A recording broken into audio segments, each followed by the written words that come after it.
Today's story was written by Reddit user Going Over That Cliff. We, the Scythans, have a deep secret. We are psychic. At least some of us are. It's a secret so well kept that not even our population knows about it, with only the top 1% being aware that some are born with special abilities. Even fewer people know what these abilities are, and how we use them for our interests. Maybe psychic is not the correct term for what we can do, but it is the best translation to galactic standard that I could find. We can see and interact with so-called ghosts and spirits of the past. Depending on the user's affinity with his or her powers, we can ask or force them to reveal information, or do us some favours. These spirits are different from what many imagine them to be, though. Their strength and personality are not innate to them. They are sourced elsewhere. They come from the people. It's the common imagination that grants them powers. The ghosts' minds and forms depend on how they are remembered and what the living ones think of them. It does not matter if the people actually know that they are real, and that their essence is defined by how they are perceived. The spirit of a terrible dictator would not only look ugly and decrepit, but interacting with him would reveal an equally awful personality. On the other hand, someone remembered for being good would look clean and be lovely to have a conversation with. Even if they cannot be seen or interacted with by non-psychics, these spectres will haunt the places they are associated with or why they have unresolved business. All this to say that recently we initiated interstellar relations with a species known as humans, and let me tell you, their ghosts are something else. They were introduced to the galactic community some years ago, but we wanted to leave them for some time before setting up proper delegations. Given the number of member species in the GC, we didn't want to overwhelm them in those first crucial years. That, of course, did not stop us from at least meeting each other. We just reassured them that, as soon as the political storm calmed down, we would have a nice, proper talk. Back then, when our species shook appendages for the first time, my junior warned me that he sensed something strange from those humans, insisting that the aura around them was very peculiar.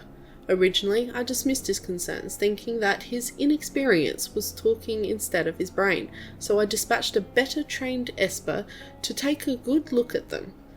Once he came back, he said the same thing, that there was something strange about their aura, and he could not understand exactly what it was. I asked if he saw any spirits, but he replied that he met with humans outside their space sector, so it would have been unlikely to find a human ghost there. Resigned, I acknowledged the fact that the humans are indeed weird and that further research must be carried out. Secretly, of course. Years went by and soon enough I found myself at the edge of their territory. I met with a human ambassador to set up an embassy in their homeworld. Of course, before that, they invited me on a classic and boring tour of some of their worlds to show me the utter mediocrity of their planets. I wasn't really paying attention to their words or worlds while visiting the 2-star systems. I was on the lookout for paranormal activity. I didn't actually see any personally because of the nature of my guided tour, but I didn't really need to. I could easily feel those ghosts, being mostly human, past relatives, and the occasional human pets, but I was genuinely surprised at how positive the aura surrounding them was. I expected more negative and aggressive spirits, given the reputation Terrans carry with them. Still, my colleagues were right. Those humans and their spectres indeed have something odd about them. They surely are manifestations of dead beings, but it felt as if they didn't really ever leave their life behind, as if they were not really dead. I can't really explain this to someone who is not psychic, but it's as if when hearing something you can't make out, whether it's close or far from you, you just know that it can't be both. On our way to the last planet of the tour, I was informed that the next stop would be Alpha Centauri.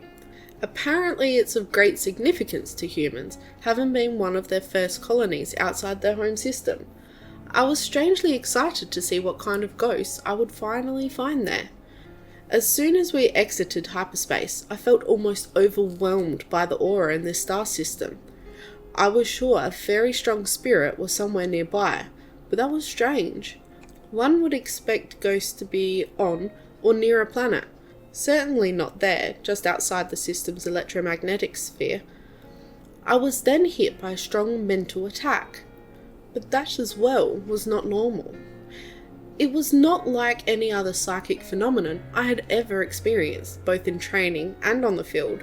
I felt the intentions of the spirits it was examining, inspecting, judging me. I communicated my peaceful intentions, and as soon as it started, the interaction ended. Quickly, as I recovered my mental state, I rushed to the observation deck and looked out to the black void, and there I saw it. A pristine-looking, shining, and clean starship was sailing through space just beside our vessel. It was clearly an old ship, recognizable by the outdated design and crude construction, with limited armament and visibly rudimentary sensor array. I could see the ship, but the others next to me could not. The whole ship was a spectre, but certainly not an evil one. Just by looking at her, I was embraced by a comfortable and warm feeling that I can't really describe. Next to her, I felt calm. I felt safe. I tried to explain the craft without attracting too much attention, for staring at something that wasn't there for anyone but me. Analysing the mysterious starship, I noticed some words written in old human characters on her side. Sneakily, I used my translator to understand what those words meant. UNSS Indefatigable. I was still lost in my thoughts when the human ambassador asked me if I was feeling well. Noticing how I was looking at the distant stars, I asked him about the strange ship, hopefully without sounding too suspicious, by saying that I heard it from another human. Unsurprisingly, the diplomat was quite surprised, but not displeased. He asked his subordinate for a smart tablet and showed me the bright screen. I took a look at the lengthy list of names and saw the UNSS Indefatigable greyed out amongst hundreds of others. Not only was the colour and font different compared to the rest, but it was also the only one with the UNSS prefix, probably a relic of past times. I asked for clarifications. This is a list of military ships currently operating in the Alpha Centauri star system. I was very confused. How could a ghost ship be in active service? Do humans know of spirits well? No, that could not be possible. We checked several times, and none of them showed any noteworthy proficiency for psychic abilities. Why is that name different? The human smiled. I felt a strong increase in spiritual energy around us, as all the humans who heard my words showed the same facial expression. Well, that would be good old UNSS Indefatigable. We haven't seen her in a while, but that old lady never failed us, or her mission. I was just speechless, tried to make sense of what they were saying. When was the last time you saw her? I noticed a smile on the human's face shifting from joyfulness to sorrow. Over 300 years ago? The mood in the room changed. I felt the room getting colder. She was the flagship of the Alpha Centauri flotilla, back when we were just setting up primitive colonies here. She and her crew distinguished themselves in supply operations and by destroying 2 potentially devastating asteroids heading for our populated planets. Then, after years of exemplary service, her mission profile was suddenly changed after a catastrophic explosion of her main reactor. I stood there in silence. I looked back at the proud ghost that was escorting us to our destination through the cold emptiness of space. So she was lost in space, I sadly murmured. The human gave me one last prideful smile. Lost? No, she's not lost. I'm sure she is still somewhere out there, ever loyal to her duty, ever loyal to her people. She is simply on eternal patrol.